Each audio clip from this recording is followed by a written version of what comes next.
هي سدرا بيتي I hope سلام كتهلو ممزحتي جزء كل حوي بليس انت عينت application تتكمل لها ان editing كمدما انت عينت application تتكمل لها ان stock market زبل امنا بزوحي متصنيو كمدما ازني لومي كله مدباتي معالتاوي هوتي زتقوملو ابزا تليفوني انت عينت application يتكم معالتاوي زيا نيلو مدبنيا so let's go so كمسري وزلهم انستغرام حدا كابت زبلت زفوتو انستغرامي I think مبزحتي جزء معالتاو هيوتي انستغرام يستقم انستغرام حنت لكم ودما فيسبوك واتساب سناب شات ماسنجر إذا درجة معالتاو هيوتي زتقوموا لي بزح سناب شات أيتقمني I don't know مبزحتي حزبناون أبكم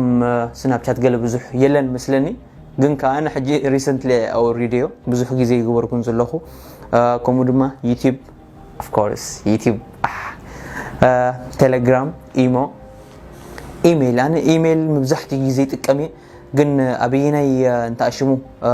مبزحتي سب ايتقمني سبيشال نحنا كم ريتراوان متن كاب سوشيال ميديا واتسامبر اب سوشيال ميديا امبر بزح ايميل زتقمسي امنا وحدي سو زيت ايميل انا زتقمولي سب تسدلو تسدلكا كله زي ثاني ايميل يا كومرما زيا كريتور ستوديو تبحال زيا كريتور ستوديو حجي نسها كندي جنزب تيخا ويدما كندي جنزب من صحيفلكا كله تنسها تصحفلو تريالو زيا ناي كريتور ستوديو امنا زبلصتيا حنت معلتون كمصي كمي غيركا نغورون من البات كمي غيركا فيسبوك جنزب كمي غيركا تركب زبل ابزيت زبلص زلو زيا دما كريتور ستوديو تبل كال ابليكيشنز تقامي دحري زلو زين حجي كله ناي انتاشمي ناي سوشيال ميديا دحري زلو ناي ستوك ماركت يخلو ناي ستوك ماركت زي حجي تريوا زلخم سمول كيز زي حجي حنت كابتن اب هندي زبلص انتاشمو ستوك ماركت ابليكيشن يا حجي كم تزبلكو كل غيزي زخونه وفر تقبر انت خينكا كاب هاجرنا بهاجر يفالالي انا حجي ستوك ماركت زلني اب هندي يتم بزحتي ستوك ماركت زلني زياو ناي 12% كلب تبهلالا زياون جرو زياون حنت تازبلصت انا وفر زغبر لا وفر غير لا خبزي حجي بزح غنزب علني anyway زياون حنتي كاباتن زبلصتيا زياون كايتبل زياون the same thing ني ستوك ماركت ميچوال فان وفر زغبر لا زيا كايتون كومدما زيا فولتبل ابزيا كريبتو كارنسي امنا دانجرس لزخونه حجي اي بولكون زلو امنا I think 10% كابت انا وفر زغبركو 10 ميتاويت ابز وفر غير لخو زيا دما اذا ناي فولت بلما كله ገንዘبي ناي ستوك ناي كريبتو كارنسي بيتكوين ايثيريوم ابز ناي فول له معناتي قال زيا دما منالبات نسخه انتي تغبرو لخا نت ستوك ماركت ناتكاس ابيناي منقد يخيدالو ويدما اندكس فاند ناتكا خمي يخيدالو كم زين ابنت زينا تريو له معناتي زينا تريو لها كيمي يخدلكالو انت عينت نغرات انت عينت كامبانيس ناب قدمي تخيدالو كله تريالو زيادما تيكير تيب تبحال زيا ماني لافر زيا حجي معالتاوي اكسبنسز ناتي I think let's say I think أسرت حموش شحدي قال ورحاو يطفق قال انتيله ناي قدن معالتاوي كندي يطفق اللخو مقبريو ويدما كالوديو معالتاوي كندي يطفق اللخو بزي أمن قدي اتس اكسبنسز ناتي ككتاتلو خل منصرو دما ورحاوي نابي خيدالو ገንዘبي بخمي دما سيف كغبر خل ويدما تبزح ገንዘبيس نابي يطفقالو بخمزي كتاتلا خل زي دما ماني لافر تبحال زين دما كلن ناي بزعبا ገንዘب ناي ستوك ماركت زينين دحري زلو يودمي انا زفوتو اني بحقي زفوتو عينت ابليكيشن يو ابغزها وينكا باونلاين تمهارو عبي براكتيكالي لو مبزحت انترينيو كل ነገር باونلاين كينو كل ነገር دمات سيرتيفيكيت اگداسي يكونن ت براكتيكال ناتكاس كميو سو يدوم دما كم دليت كان سها دس بلك عينت ነገራት تمهارلو زياد ما حنتي تازبلصت يودمي زمهارلا مالتي قال سكيل شير قال عينت سبيشالي عبزلو كواليتي قال عينت بتعم قال عينت I don't know بخميت مبزحتي سب زي فلطخ صاب حجي يقرمني دس بلك عينت ነገራት كتمهارلو تخيل كاب يودمي قرب فلي زبلو انت ايزي كواليتي تمرتناتو كلايكا سيرتيفيكيت زي بولو سيرتيفيكيت يقولون ግን ከዓ እቲ ኳሊቲ ናቶም ዝበለጸ ቶም ኣብ ዝምህሩ መምሃራን ድማ ኳሊቲ ዝኾኑ ማለት እዩ ሶ እዚኣ እውን ሓንቲ ታ ዝበለጸት ዝመሃረላ ዝኾነ ዓይነት ኮርስ ማለት እዩ ካልኻ ኖሽን ሓንቲ ታ ዝበለጸት ኣነ መብዛሕትኡ ናተይ ሓሳባት ናተይ ከምኡ ድማ ናይ ዩቲዩብ ቻነል ወይ ድማ ናይ ፌስቡክ ቪድዮታት ንኽገብረሉ ሓሳባት ዝጽሕፈሉ ወይ ድማ እቲ ናይ መጻእ ነገራት እንታይ ክገብር ዝጽሕፈሉ ወይ ድማ እቲ ናተይ ኮርስ እንታይ ዓይነት ኮርስ ክመሃር ዝጽሕፈሉ ማለት ናይ ህይወተይ ንመጻኢ ክሕግዘኒ ዝኽእል ከምኡ ድማ ናይ ቪድዮታት ናተይ ካብ ኣብ ሰሙን ኣይ ቲንክ 2-3 ቪድዮ ይዝርግሐ ወይ ድማ ሓንቲ ሓደ ግዜ እውን ሓንቲ ይዝርግሐ ሶ ኩሉ ሓሳባት ናተይ ኣብዚ ይቕመጡ ናይ መጻኢ ናይ ቪድዮታት ናተይ ከምኡ ድማ ዝኾነ እንታይ ዓይነት መጽሓፍቲ ከንብብ እዚ ኖሽን ገለ ዓይነት እዩ ኣይ ሪኮመንድ ዩ ብሓቂ ገለ ዓይነት ስለ ዝኾነት ንኽተንብዋ ኣብኣቲኹም ንኽትርእይዎ ወይ ድማ ንስኹም ከም ፐርሰናል መጠን ክትጥቀሙላ ኣመና ይላወበኩም እዚኣ ኖሽን ከምኡ ድማ ኮርሴራ ሓንቲ እውን ካብአን ፍልይ ዘብላ እንታይ እዩ መብዛሕትኡ ናይ ዲግሪ ክትመሃሩሉ እንድሕር ደሊኻ ወይ ድማ ኣነ ሕጂ እዚኣ ናይ ኮርሴራ ብፍሪ ዝመሃር ከም ብፍሪ ገለ ክትመሃሩሉ ትኽእል ከም ኖርማል ትሪክ ገለ ጥቀም ኢኻ ሶ ንዑ ኣትየ ብኸምኡ ብፍሪ ዝመሃር ካብ ዓበይቲ ዩኒቨርሲቲ ሃርቫርድ ዩኒቨርሲቲ ኦክስፎርድ ዩኒቨርሲቲ ኦፕን ዩኒቨርሲቲ ካብ ዓበይቲ ሃገራት ካብ ዓበይቲ ዩኒቨርሲቲ ብጥሩሑ እቲ ንሶም ዝምህሮ ብጥሩሑ ትመሃሮ ማለት እዩ ሶ እዚኣ እውን ብዙሕ ኣይመሃሮን እየ ግን ኣይ ቲንክ 6-7 ሰርቲፊኬት ግን ካብኦም ወሲዶ ኣለኹ ሶ እዚኣ እውን ሓንቲ ናይ ትምህርቲ ማለት እዩ ካልእ እዚኣ ኣሳና ኣብ ዝቐረባ ግዜ ዘውረድኩያ ኣብ ዝቐረባ ግዜ ዝፈለጥኩያ እዚኣ ድማ ከም ዝንኣብነት ቲም እንድሕር ሃልዩካ ምስ ቲም ናትካ ከመይ ጌርካ ትሰርሕ ትንስኻ ትገብሮ ነገራት መዓልታዊ ከመይ ጌርካ ትገብሮ ኩሉ ነገራት ቀስ በቀስ ግን ብዙሕ ኣይተጠቀምኩላም ዘለኹን እዚኣ ግን ሓንቲ ካፕተን ዝበለጻ እዚኣ እውን ማለት እዩ እዛ ኣሳና ትበሃል ካልእ ቱዱ ሊስት እዚኣ እንታይ ገለ ዓይነት ማለት መዓልታዊ ህይወተይ ዝገብሮ እንታይ ክገብር ወይ ድማ ካብ ንጎህ ሳብ ምሽት እንታይ ዓይነት ነገር ምክንያቱ ከም ንሕና ከም መንእስያት መጠን ወይ ድማ ከም ሰባት መጠን ዝኾኑ ነገራት ክትርስዕ ትኽእልሃ ግን ነዚ ነገራት እንድሕራ ጽሒፍካዮ ሪኢኻ ኦኬ ኣንስ ከምዚ ኣለኒ ከምዚ ክገብር የገሊልካ ትጽብሎ እንድሕራ ወዲኻ ንኣብነት ኣብዚ ሕጂ ኤዲት ቪድዮ ንብሎ ዘቐዳሚ ዘላ እንድሕራ ኤዲት ወዲኻ ኮይንካ ኦኬ ትብላ ወዲኻ ኣላ ዳትስ ኢት ብኸምዚኣ መንገዲ እታ ዝበለጸት ኣነ መዓልታዊ ህይወተይ ዝጥቀመላ እዚን ሕጂ ናይ ሎሚን እንታይ ገብር እንታይ ገይረ ገለ ኩሉ ምስ ወዳኹ ክሊክ እናገበርኩ ድማ ይውደአን ማለት እዩ እዚኣ እውን ሓንቲ ካፕተን እታ ዝበለጸት ንመዓልታዊ ህይወትካ ትብለልካ ማለት ሕግዘካ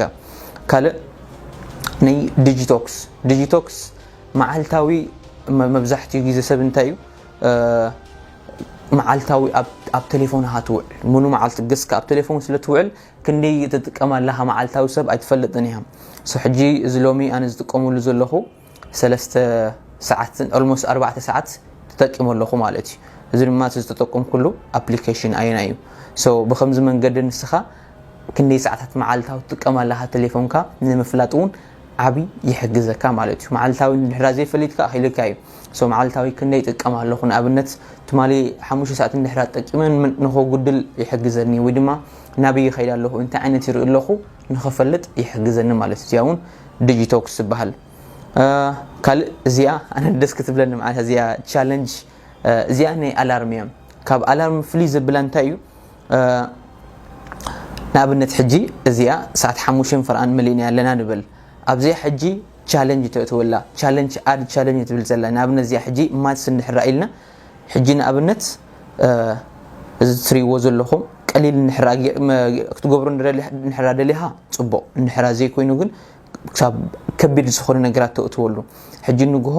ሰዓት 5 ፍርኣን መሊኣ ኣለኹ ንበሎ ሕጂ ንግሆ ሰዓት 5 ፍርኣን ክትመልኣ እንተ ኮይንካ ነዚኣ እንድሕራ ቻሌንጅ ጌርክያ ነዚኣ ማትስ ሶልቭ ከይገበርክያ ከለኻ ነቨር ኣይጠፍአልካን እያ ነቨር ኣይጠፍአን እያ ስለዚ ኣነ ሕጂ እንታይ ኣገብር ድቃስ ኣመና ንኽትስቕ ይኸብደኒ እንዲ ሶ ንኽትስቕ ብል እዚኣ ምስ ወረድኩ ኣይ ቲንክ ገለ ዓይነት ተመሓይሽ ኣለኹ ብጣዕሚ ጽቡቕ ተመሓይሽ ኣለኹ ሶ ነዚኣ ምስ ገበርኩ በቃ ኣይ ቲንክ እቲ ሶልቭ ክትገብሮ ኣይትኸደልካን እያ ክሳብ ንስኻ መልሲ ትረኽበላ ኣይተኸደልካንያ ሶ ናይ ግድን ተሲኻ ናትካ ማትስ ክትሕዝንጎም ምድሪ ሶ አይ ቲንክ እዚያውን ንሱ ጥራይ ኣይኮነን ዘሎ ካልኡን ኣሎ ምናልባት ደስ በለካ ዓይነት ዝኾነ ክዝክር ሜሞሪ ወይ ድማ ፒክቸርስ ኣብ ቅድሚኻ ዘሎ ኩሉ ነገራት ገለ ዓይነት ኣነ ብጣዕሚ ፈተየ ኣለኹ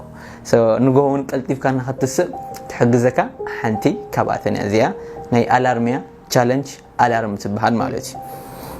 ካልእ ናይ ፊትነስ ከም ትፈልጡ ናይ ፊትነስ ሰብየ ኩሉ ግዜ መዓልታዊ ጂም ዝኸይድ ኩሉ ግዜ ንጂም ክትኸይድ ከለኻ ድማ ኣትሊስት ብዙሕ ነገራት ትመሃረሉ ኣብቲ ንስኻ እንዳኸድካ ትመሃረሉ ብዙሕ ነገራት ኣሎ እዚ ሕጂ ፊት ፓስ ትበሃል ፊት ፓስ ሕጂ መብዛሕትኡ ግዜ እንታይ እዩ ንስኻ እንድሕር ኣብ ሓንቲ ከፊልካ ኣብ ሓንቲ ንጂም እንድሕር ከፊልካ ኣብቲ ሃገር ዘሎ ሙሉእ ንኣብነት ሕጂ እዚኣ ፊት ፓስ ኣብ ህንዲ ሙሉእ ዘሎ እዩ ንኣብነት ካብ ዝኣነ ዘለኹ ከተማ ናብ ካልእ ከተማ እንድሕር ከይደ ኦረዲ ከፊሎ ስለ ዘለኹ ናብ ካልእ ኸይደስ ኣይብኩርኒ ወይ ድማ ኣነስ ጂምናት ያብታ ዓደ እዩ ዘሎ ኣይትብልና ናብኡ ኸይድካውን ዝኾነ ነገራት ትገብር ዝኾነ ነገራት ኣብ ዝኾነ ጂም ኣቲኻ ጀስ ስካን ጌርካ ኣብ ኩላሃ ተኣቱ ማለት እዩ ብዘይ ክፍሊት ወላ ብዘይ ወላ ሓንቲ ሶ ከምኡ ድማ ንሱ ጥራይ ዘይኮነስ ስዊሚንግ ምሕምባስ ከምኡ ድማ ሳይክሊንግ ወይ ኩሉ ነገራት ናይ ዓይነት ስፖርት ብሕሱር እሞኻ ክትኸፍሎ ነዚ ወርሓዊ ኣመና ሕሱር ኣይ ቲንክ $20 ድዩ $15 ኣመና ሕሱሪ ማራ ሕሱሪ ሶ ነዚኣ እውን መዓልታዊ ዝጥቀመላ ካልእ እዚኣ ናይ ፊት ቬት ትብል እዚኣ እውን ኣይ ቲንክ ከም ዝንስኻ ድሌትካ ዓይነት ወርክኣውት ትገብር እንድሕር ሃሊኻ ንኸትሕግዘካ እውን እዚኣ እውን ሓንቲላ ካልእ እዚኣ ማይ ፊትነስ ትብል እዚኣ ኸ እቲ ካሎሪናተይ ክንደይ ይኸይድ ኣሎ እንታይ ዓይነት ምግብታት ክበልዕ ኣለኒ ወይ ድማ ከመይ ይኸይድ ኣሎ ነፍሰይ ክቆፃፀራ ነፍሰይ ክሪያ እዚኣ እውን ማይ ፊትነስ ትብል እዚኣ እውን ታዝበለፀት ካልያ ማለት እዩ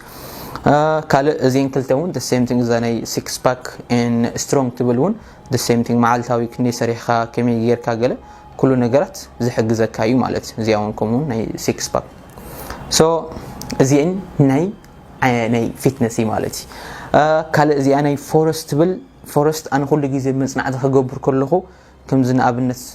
ሪላክስ ኮይንካ ኢርፎን ኣብ እዝንኻ ጌርካ ክትሰምዕ ወይ ድማ ክትጽንዕ እንድሕር ኮይንካ እዚኣ ፎረስት which is ታዝበለፀት ንኣብነት እዚኣ ሕጂ 25 ደቂቕ ተጽንዕ 5 ደቂቕ ትዕርፍ 25 ደቂቕ ተጽንዕ 5 ደቂቕ ትዕርፍ ብኸምዚ መንገዲ ንስኻ ብኸመይ መንገዲ ትሰርሕ ኣለኻ እቲ ንስኻ ትገብሮ ነገራት ጽቡቕ ጌርካ ክትፈልጦ ትኽእል ማለት እዩ ሶ 25 ደቂቕ ምጽንሕኻ ደገ ወፂኻ ሻሂ ትሰቲ ቡንካ ትሰቲ ንፋስ ወሲድካ ድማ ተመሊስካ እንደገና ድማ ስራሕኻ ወይ ድማ መጽናዕትኻ ተቕጽል እዚኣኻ መዓልታዊ ዝጥቀመላ እዩ ማለት እዩ ካልእ ኦበር ምናልባት ኣብ ዝተፈላለዩ ሃገራት ክህሉ ኾኒ ናይ መኪና እንታሽሙ ክራይ መኪና ትካርየሉ ኬርካ ዘብፅሑኻ ማለት እዩ ኦበር ከምኡ ድማ እዚ ናይ ሜታ ኣድስ ናይ ፌስቡክ ኣድቨርታይዝ ዝገብረሉ ንኣብነት ሕጂ ንስኻት ናትካ ፌስቡክ ክትዕብን ንሕራ ደሊኻ ኣድቨርታይዝ ዝገብረሉ ኣድቨርታይዝ ንሕራ ጌርካሉ ድማ እቲ ናትካ ፌስቡክ እንዳዓበየ ኸይድ ማለት እዩ ሓንቲ ቪድዮ ክሰርሕ ኣይ ሆፕ እዚኣ እውን ናይ ጎግል ኣድ እውን ከመይ ጌርካ እውን the same thing እቲ ናትካ ናይ ዩቲዩብ ቻነል ከመይ ጌርካ ተዕብዮ ከመይ ጌርካ ናብቲ ዝለዓለ ደረጃ ክኸይድ ኣድቨርታይዝ እናገበርካ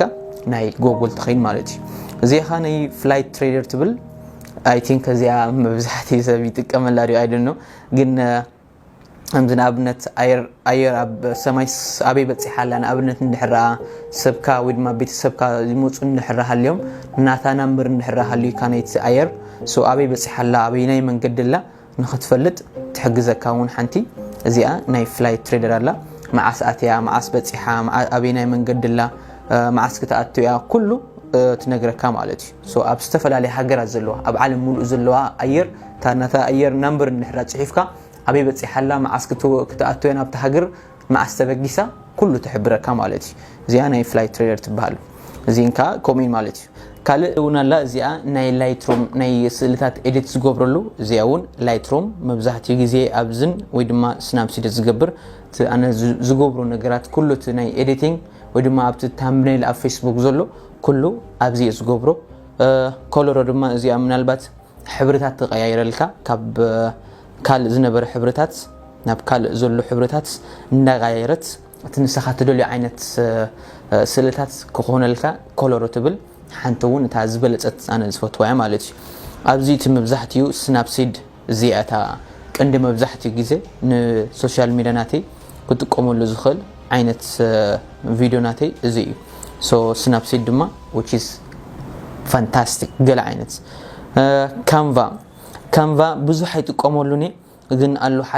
ሓደ ጊዜ ዘለካ ነገራት አሉ ኣብ ትምርቲ ወይ ድማ ኣብ ካለ ኮሞዱም ሓደ ጊዜ ኣብቲ ናተይ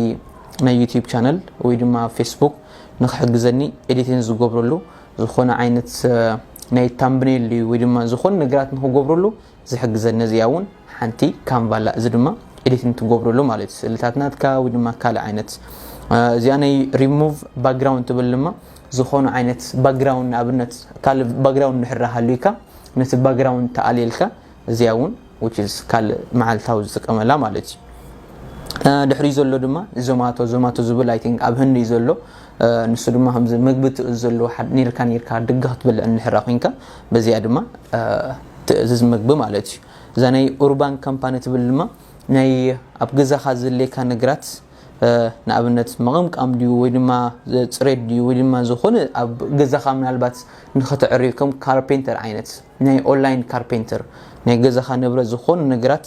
زليكا مساجد زليكا كل نغرات اب غزاخا زليكا كله مصيوم يعريلكا مالتي موخا امنا حصر قال امازون كله سبسفلتو بيكسل اب زياون مبزحتي غزي زتقملا مبزحتي تامبنيل كل تامبنيل ناتي اب يوتيوب فيسبوك زلو تامبنيل زتقملو بيكسل اب زيا كل غزي زتقملا قال غويبي بوتبل ذا غويبي بوتبل اي ثينك ناي اير ناتي ناي هوتيل ناتي فلايت ترين بابور زخون نغرات كاب زلخو كتما ودما ناب كاله هاجر كيشن تخينه بزيا زتقم زيا دما كله حسوري تنسها تخفلوس بعلها تخفلو لكامبر اجنس خيدكا تخفل انتخينكا زياره خفلكاي كومود ما بزح صقمات አለው ግን بعلها ካብ ገዛኻ በኦንላይን ንሕራጊርካዮ ግን which is ዝበለጽሎ ማለት እዚኣኻ ሓንቲ ዝጥቀመላ ማለት ሆቴል ናይ አየር ናይ ባቡር ናይ ባስ ኩሉ እዛ ኤምአይ ሪሞት ትብልማ ብሪሞት ምናልባት ኤሲ ያጽሉ ወይ ድማ ካለ ነገራት ፍሪጅ ተኸፍተሉ ገለ እዚኣ ኤምአይ ሪሞት ትብል just ደስ በለካ ነገራት ብሪሞት ትሆነልካ ማለት ወይ ድማ ቴሌቪዥን ዝኾነ ነገራት እዚኣ ሺትስ እዚኣ ናይ ሺትስ መብዛሕትኡ ከምዚ እንታይ ዓይነት ነገራት ገብረየን ኣብነት ኣብትናተይ መግብር እዩ ወይ ድማ ኣብትናተይ ኣነ ክገብሮ ዝደልዮ ነገራት እንታይ ዓይነት ክጥቀም ይገለ ኩሉ ነገራት ኣብዛናይ ሺት ጽሕፈሉ ማለት እዚያውን ታስክ ትብል ከምዚ ናይ ከምታናይ አንቶ ዝብልኩኹም እንታይ ማዓልታዊ ከመይ ክትገብረሃ ግን ኦሬዲ ተሓንት ስለዘላትኒ ብዙሕ አይጥቀመላኒ እዚ ናይ ኦንላይን ፔመንት ድማ ኩሉ ኣብ ህንዲ ዘለኒ በኦንላይን ተኸፍሎ ገለ ነገራት ይዚ በኦንላይን ሶ ባንክ ናትካ ስለዝኾነ ኢትስ ኦኬ ዛናይ ስፖቲፋይ መብዛሕቲ ሰብ ዝፈልጣዩ ስፖቲፋይ ከምዚ ንኣብነት መብዛሕቲ ፖድካስት ዝሰምዓሉ ናይ ዕውታት ሰባት ከምኡ ድማ መጽሓፍቲ ምናልባት ቢዝን ተኾይነ ንኸንብብ ዝሰምዓሉ በዛናይ ስፖቲፋይ ማለት that's it እዚ ቲናተይ application ማዓልታው ዝጥቀመሉ እንታይ እቲ ናትካ application ትጥቀመሉ let me know ኣብ ታሕቲ ኮሜንት ግደፉለይ